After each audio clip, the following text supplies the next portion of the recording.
We're going to start with the fourth shortest book of the Bible, the Book of Jude. One chapter, but one chapter, very, very important.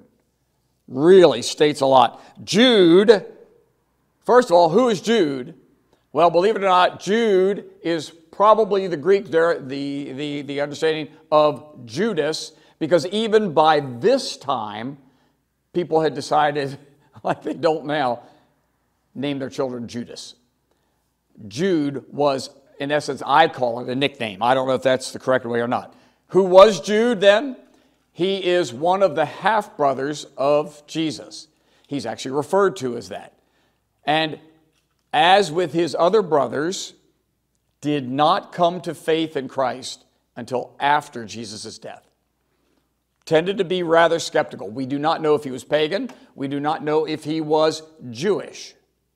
But either way, he was not coming to follow the way in following Christ as the Messiah. He is not Jude the apostle, or in that Judas the apostle. He is not Jude who is written up elsewhere in the Bible. He is pretty much conceived and understood to be the half-brother of Jesus. All right, scholars believe it was written around AD 70. And because there's no mention of the fall of Jerusalem, it was likely written in the late AD 60s. Okay? There is it is a short book. It's actually only one chapter, but its focus, and it's so important in 2023, is focus is on doctrinal understanding of who Jesus is, what Jesus taught, and the fact that false teachers had already come into the church. Already come into the church. So Jude wrote the book because the church was going through a period of what we call in theology class, in church words, apostasy. People in the church who were claiming to be Christian, claiming to teaching Christian ways, but were not. There is no shortage of doctrinal or moral error inside the church. There's always somebody coming up with something. Somebody saying, well, suppose we twist this. Suppose we turn this. People would like it better if such and such wasn't a sin. Unfortunately, that's what we're supposed to be doing.